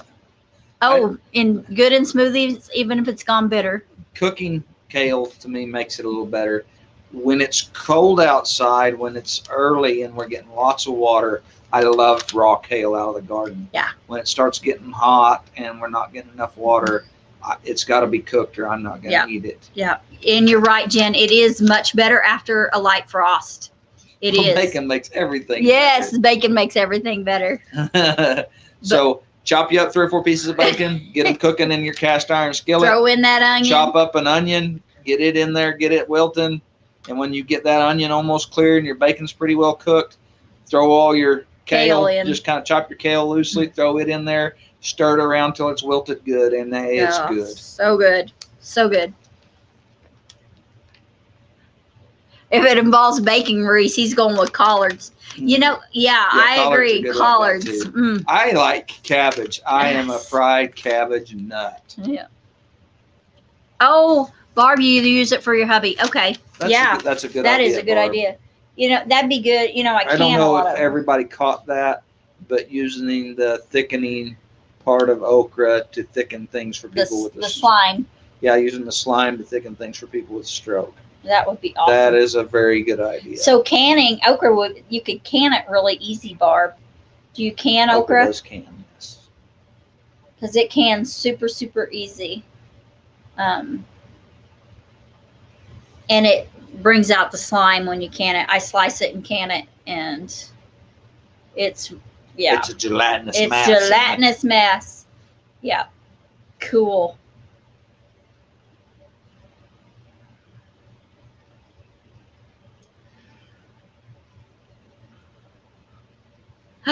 Rick had fried cabbage and bacon for dinner tonight with sausage. Kissing cousin of a hot dog. Dehydrated makes hydrated and powdered. That's awesome. So that's how you thicken it. Okay, cool. Fried cabbage with onion, salt, and pepper. Cajun sausage is the stuff. Yeah. April. That sounds good. That sounds so good. Bacon and cabbage and mashed potatoes. Colcannon. Yes. Whoop, whoop. I do Colcannon with fried potatoes. Yes. But yes, I love Colcannon. That is one of the things. And he loves it. I know I make Irish soda bread. Yes. Yeah. Irish so soda good. bread, Colcannon, or sometimes not Colcannon, but which is an American thing. But what's that called? Corned beef and cabbage. Corned beef and cabbage. Yeah. Yep. Yeah. I like that too. Which I think they say originated from Colcannon when the Irish immigrants came to New York and were living among the Jewish delis, and they were getting corned beef. Corned beef to make their yeah.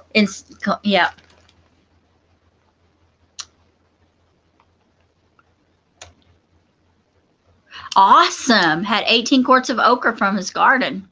Cool. Years ago.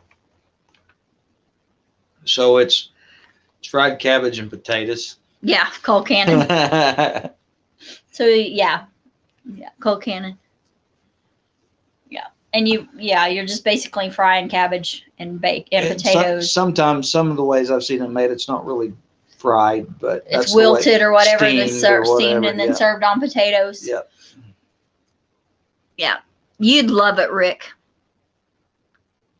Yeah, it's from Irish blood. If you don't have Irish blood, it don't taste good. I don't know, Rick. I don't know what you got. Down under Forge, my last name is Cargill.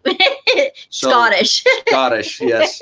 And my family got sent to Ireland for a little while.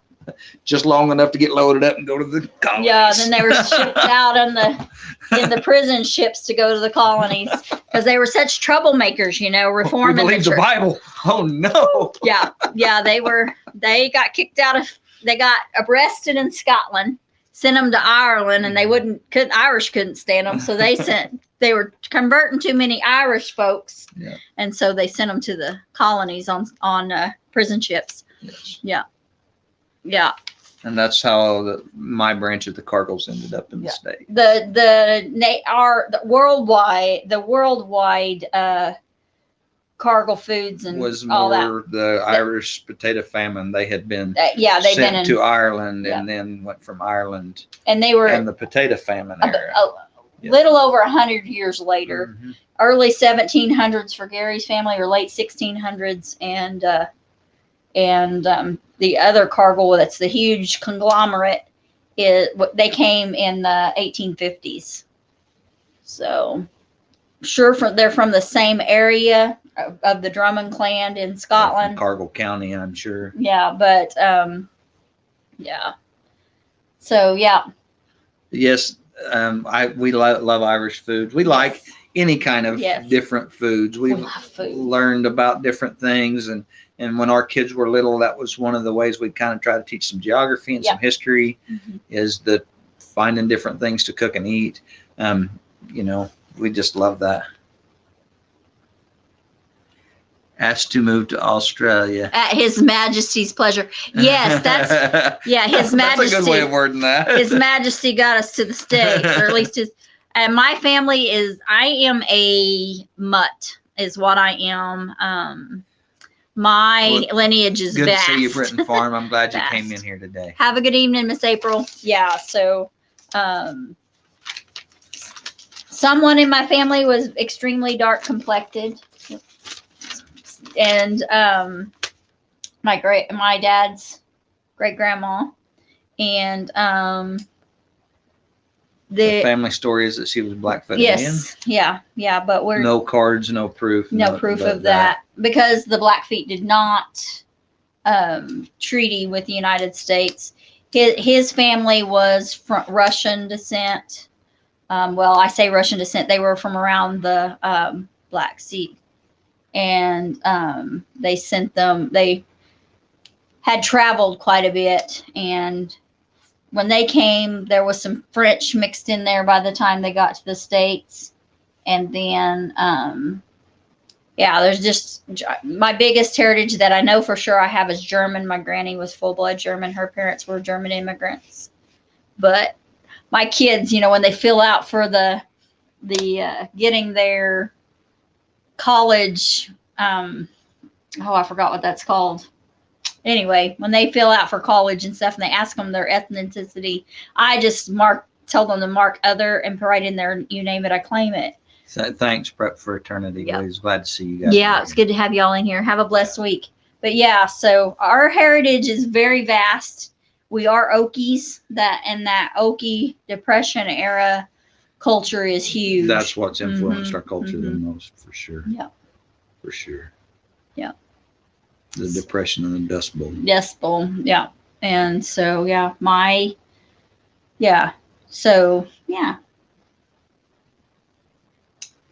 We sure appreciate everybody that comes in here and chats with us and gives us watchtowers and encourages us, and we appreciate that.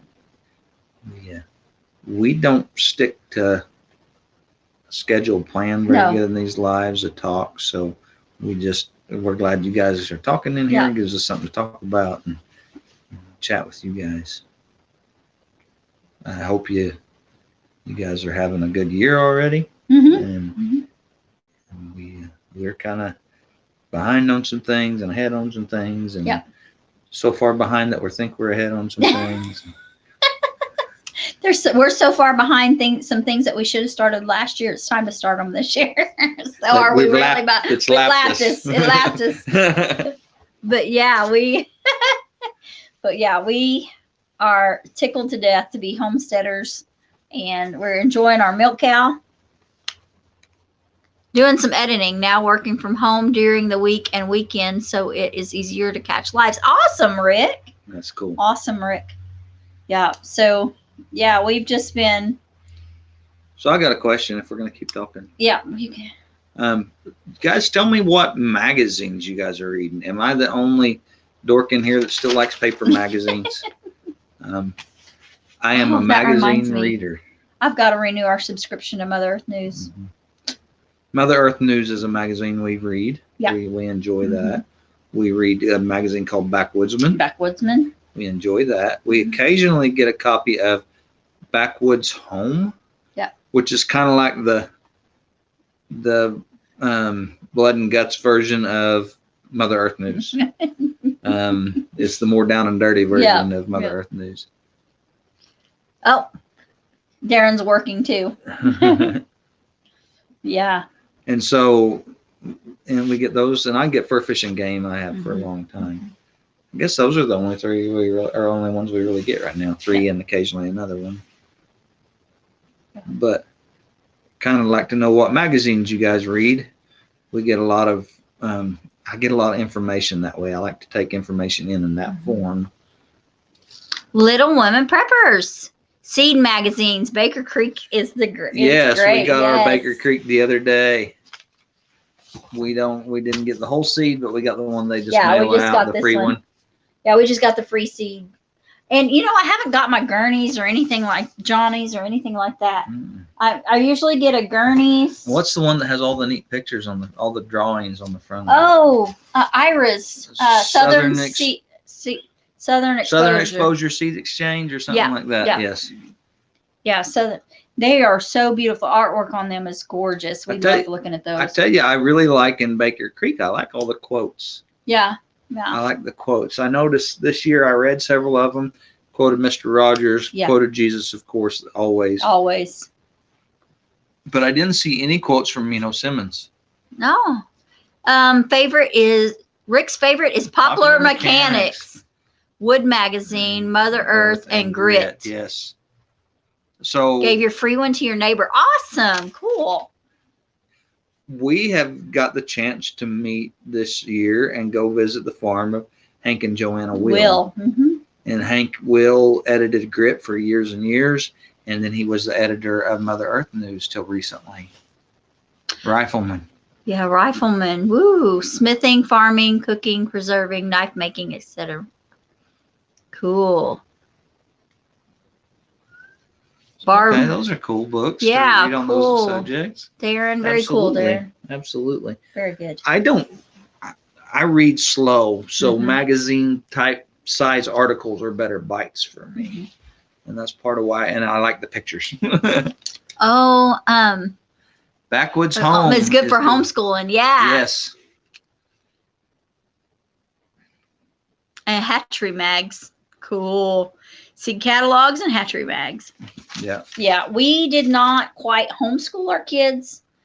We homeschooled them on top of sending them to public school. That's exactly what we did. Yes. A lot of homeschooling in the summer to keep them up top.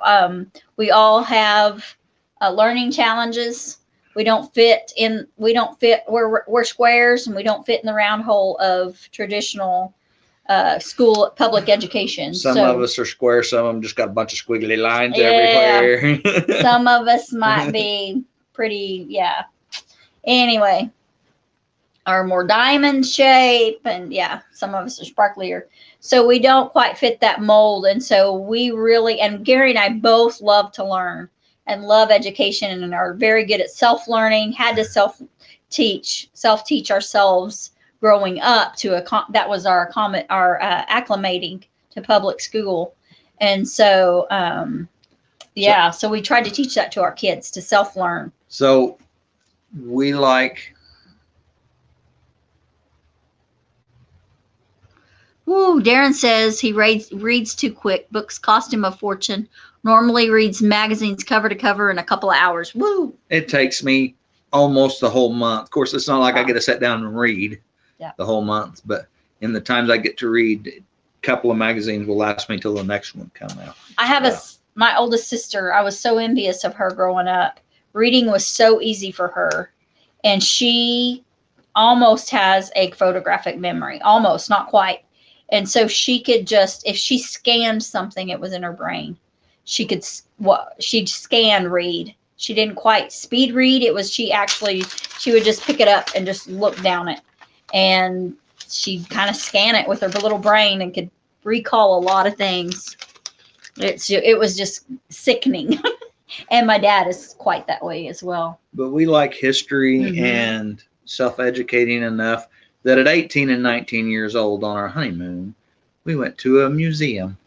A living history museum. Yes, to Arbor Village on Grand Lake. For our honeymoon trip. And we loved that museum. It's kind of a village and a walkthrough, and there's a lot of interactive stuff. And and presenters there. It's Right. more than just a walk around the building, look at pictures, museum. But it's we love that place, and we have not been back since. Nope. And we were talking about that. We gotten to work with somebody that's very involved in that museum recently, and Cheryl that puts on the Ozark Mountain or the Ozark Homesteading Expo. She also works on the board of Arbor Village. Head full of useless facts. That's you. Oh, I bet you get to use them somewhere. I bet you do. But we got to talking to her, and we're like, why haven't we gone back there? We need to go back there at some point in time. Yep. Rick's vacations and time off always include a museum or some historical destination. If I remember right, Rick, you guys like the military history stuff. They do. Is that correct? They do. Yeah. They go to a lot of military history stuff. Yep. So we've always enjoyed living history stuff. Our kids have actually got, Wyoming was just absolutely full of history. And it's absolutely full. So was Oklahoma. Yeah. So was Oklahoma. So, and even here, they've gotten to go to a lot of history stuff. We have been able to go to 2 of Laura Ingalls Wilder's home sites, the one here in Kansas and the one in Missouri. Military forts and destinations. Yep. Yes. And so, Rick, have you been to Fort Laramie? Yeah. And do you know that it's not in Laramie, Wyoming? Luke got in trouble at school because his history teacher was telling the kids here in Kansas that Fort Laramie was in Laramie, Wyoming. And he said, no, it's not. It's at Guernsey. It is not in Laramie, Wyoming. It's nowhere near Laramie, Wyoming. So, yeah. And so, yeah, that the kids love that kind of stuff. Yeah. And Fort Laramie and several other forts that we would go to. And we drove out one day, and I can't remember exactly where we were, but we went through Sussex, which is outside of KC, and just kept driving west. And we found this marker and 5 little stone pillars. Yep. And it was a fort. It'd been Fort Kearny before it was in Nebraska. There originally Fort Kearny had been in Wyoming. Yeah, and so we got to kind of walk around there, and it was really neat. Like the place it set like on a bulb knob, just kind of above everything. It was in a perfect view of everything around it, but there wasn't hardly anything there. But it was really cool. Darren wants to know, at what age do we qualify as living history? all of it. Hey, Darren, you qualify as living history, dear heart. So, Darren, I realized that I was getting old when my kids started telling me things in their history book that I remembered happening. When my kids were saying, Dad, have you ever heard of this spaceship called the Challenger? I was like, that blew up on my birthday. Yeah. When I was in like 4th or 5th grade. Yeah. We were supposed to watch it on the TV, and we didn't get to because it blown up. Yeah. Have not been to Wyoming, Montana, Kansas, Idaho, Nebraska, North Dakota, South Dakota, the only part of the country I have not been to. I want to drive to see my daughter in Washington and take that route sometime. Oh, you will absolutely love it. Love it, love it, love it. Okay. Come to Kansas. We'll go do some things with you. There's some neat old ranches and stuff here you can go tour. The cattle pens, those are famous. Yeah. Your mama wants to go to the cattle pens next time they're here. Yeah. And to what's the tall grass? I know, Rick, when the movies we watched as teenagers are now on AMC network.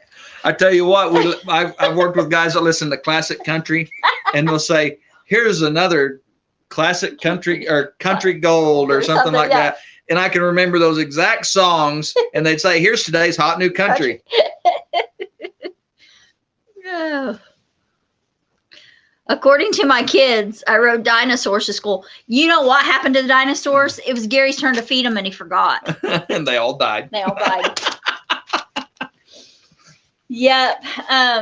Yeah.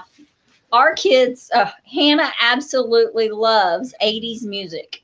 And so she and I have the best times. And she's like, You know this song? Of course I know this song.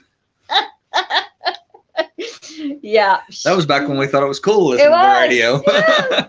And then sometimes, do you ever have that moment when you go, oh, I forgot that, where you didn't, it didn't register what the song actually said, or you were so desensitized to it that it didn't cross your mind what the song said. Tell you what, I've had some of that experience with movies. Yeah. But a lot of my experience was I watched the movie on the TV back when they censored TV movies in the 80s. Yeah. Oh, yes. And then I'd say, oh, yeah, I remember that movie. That's a good movie. And we start watching it with our kids. We're like, that's not what I remember. No. We ain't watching They had those parts cut out. The one of the world's worst that I did that with was Blazing Saddles. Oh, yeah, the kids will love this. It's hilarious. There's a TV version. And there was another version. Yeah. And we started watching it. I'm like, we're turning that off. I don't remember any of that. Yeah, we're not going through that. Lots of stuff they did TV versions when we were kids. And wow. It was definitely, I don't know. Yeah, but my dad loved Dallas, Knots Landing, and there was one more. Falcon Crest. Those were his soap operas that he Any loved movie watching. by Mel Brooks is very funny. Yeah. And probably highly inappropriate. Yeah. 10 years Toto's back. Africa. How do you know this song? Because we're that old.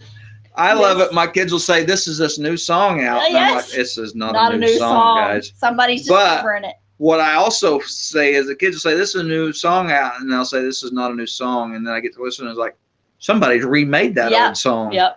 I've heard several songs like that. It's like, maybe this is a new song, but it's a remake. There is a song by Fun Out, the We Are Young, and I swear that song is a remake, and I cannot find the pieces of it that I think are copied from another song from our childhood. Has anybody else experienced that? I think it's kind of like the Mandela Effect. Yeah. There's a conspiracy theory that we could talk about. Yeah, there is forever. We probably can't say that. Oh, yeah. Can't say conspiracy. Oh, yeah, probably not. I don't know. All right. See you in a little bit, Mr. Charles. But yeah, hey, are there things like that you guys come across that you're like, I know that was a song. I remember riding the Himalaya at the fair and that song playing and singing that song. I remember that. Yep.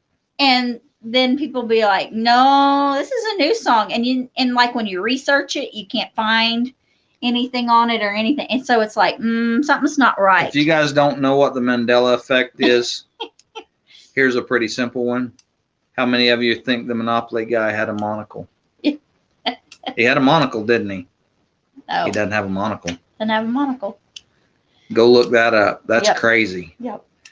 Stuff that hundreds of people are sure of. And Nelson Mandela. Yep. Many people remember the news announcing his assassination. Yep. And then not long after that, he was still alive. Right.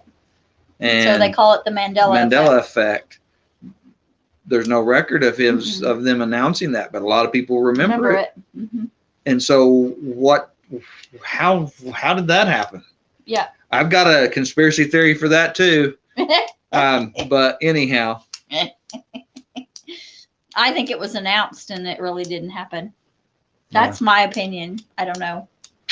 But that's called the Mandela Effect. Things that multiple people remember clearly that there's no record of. Right. So here we go into our weird history stuff, guys. Oh, me. Goodness, we've been on here almost 2 hours. Holy cow, guys. And some people have put up with us the whole time. For 2 hours. Isn't that cool? That's awesome. You guys have a boring life. I can't believe you. He's awful, y'all. He's awful. But yeah, so, So 2022, hopefully we'll have some changes here on the homestead. we're hoping we're at least going to get the greenhouse covered. We're going to have big gardens, planting big gardens again. And got to renew our herb bed. Our herb garden's got to be renewed and refreshed. I need to harvest as much of the garlic out of it as I possibly can this fall and move garlic so that garlic can be moved. Start that process because there's a lot of garlic.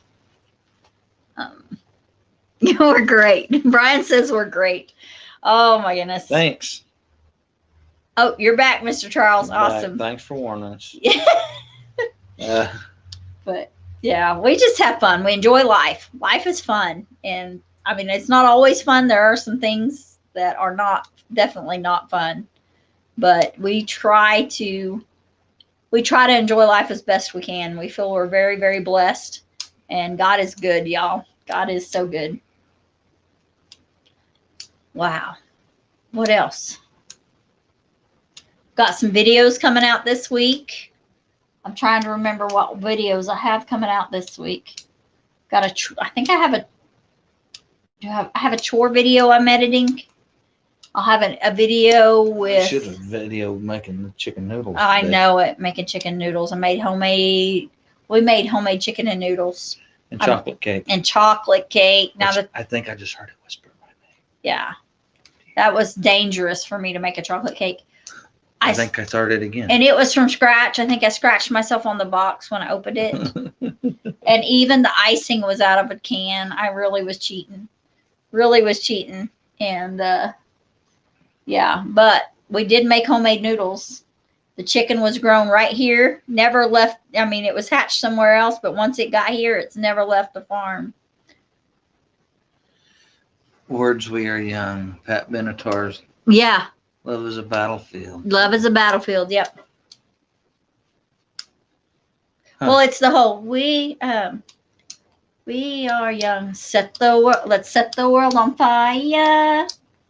We'll grow higher than the sun. Those ones. It's a journey, for sure. Yes, it is. Our trip around the world here. Oh, you made it in. We were just wondering about you, Michael. Oh, there he is. Michael's here, just in time to almost just in time to say goodbye. You got a couple. We've been live for almost 2 hours. Okay, you got some questions to answer real quick, Michael. Oh. What magazines are you reading? What magazines are you taking? What magazines are you growing? What magazines are you reading? And I've forgotten the rest of them already. Oh, what are your new plans for 2022? New plans for 2022? I think they may have a video on that one already. They may have. And what is your favorite slicing tomato? And do you like living history museums? Said that fun song that you're talking about is about 10 years old. Yeah, but I thought that was yeah. But you'd think you're remembering it from our childhood. I remember it, yeah. And the other, which is more than 10 years ago. Way more than 10. Way more than 10 years ago. Way more than 10. I'm talking like 30 to 40 years ago. And then the other song, yeah, I'm getting that old. That things were 40 years ago and I remember them. That's scary. Pretty darn scary. But I remember things from a different century. I do too. Many folks on here remember things from a different century because we were all born in the previous century, most of us. We're from another century, guys. We're from another century. The other one is, oh, well, I'll find it. I'll remember it that I could remember, but yeah. But the fun song, We Are Young. And some songs do use lyrics from other songs. Lyrics purposefully. Yes, so that you'll trigger and have that nostalgia. Like Tim McGraw's Indian Outlaw did that song, the Cherokee people, Cherokee Pride. Yep. I can't remember the name of that song. That was Paul Revere? Was that Paul Revere? That was a Paul Revere and the Raiders song, and then he used parts of it in his song. I think that's right. Yeah, yeah. And so, yeah, just lots of craziness. Oh, and there's another song that says, "Hey, soul sister, play some Mr. on the radio stereo." There's a part of that song, but not that part, it seems like it's from another. No current magazines. Their goal is to can and store more food in 2022. And red snapper tomatoes are their favorite. All right. Yay! Good job answering the questions. Love it. Love it. Yay! You got us all caught up now. I hope it's Michael and not Bobby. If it's Bobby, hi, Bobby. But yeah. We caught a piece of your live the other night. Yeah. I've tried to go back and watch it and got distracted several times. So I've watched parts of it and then got a phone call and then had to answer an email. And so, yeah, that just kind of all went, yeah. But yeah, I don't know if anybody's live right now. I hope we're not running over the top of somebody. But we probably ought to go here in a minute. What we are going to have to go because we got to shut up chickens and catch chickens and go check on pigs and make sure everybody's still where they're supposed to be. And it's more than opening up the back door and yelling, "Shut up, chickens." No, you shut up. No, you shut up. Oh my gosh. Our kids love that movie. Brother Bear. Was that on Brother Bear? Brother Bear, yeah. And it was the moose. No, it was the two moose. No, the ones that were yelling, "You shut up," were mountain goats. Mountain goats. They hit each other in the head oh, that's right. So much they were stupid, and they were standing on the mountain, they yelled at an echo, and they'd say, "No, you shut up." The moose were tree. Yeah. I spy something. Yeah. Tree. Yeah. Yeah, our kids could quote Brother Bear. Like, and they, oh my gosh. When they get ticked off at each other, they'd say, "Trample off, eh?"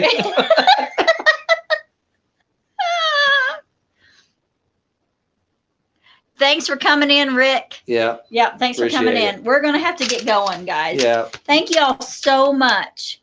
And most of all, remember, God made you special. And he loves you very much. And if you're sitting next to your wife. Here we are. Here we are. You ready? Kiss Cam. 1, 2, 3. Kiss Cam. All right, y'all. Love y'all. Y'all have a good week. Thanks for coming in. Thanks, Char.